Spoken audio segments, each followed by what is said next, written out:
তাই না, রাগ করলো? আসসালামু আলাইকুম আপু। হ্যাঁ আপু, এই যে আপনি ভাইয়া কোথা থেকে আসছেন?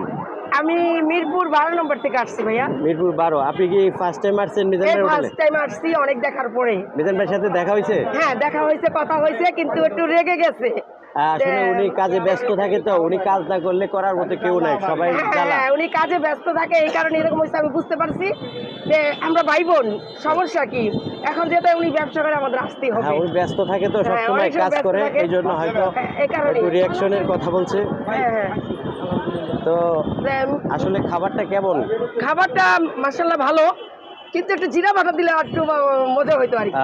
আচ্ছা আচ্ছা, এক একজনের এক এক পছন্দ আর কি। হ্যাঁ তো যাই হোক, তো এরপরে অনেক রান্না, তো এখানে অনেক রান্না, তাছাড়া উনি তো কুলাইতে পারে না, এই জন্য তো হয়তো বা প্রতিদিন 2 থেকে 3,000 মানুষ খায়। খাওয়া দাওয়া করে। হ্যাঁ আমি তো প্রায় অনেকদিন পরে আসলাম, তো শুনছি প্রথম থেকে যখন তো শুনছি ভাইয়া ভাইরাল হয়েছে, আসবো আসবো করে, কিন্তু আসা হয় না।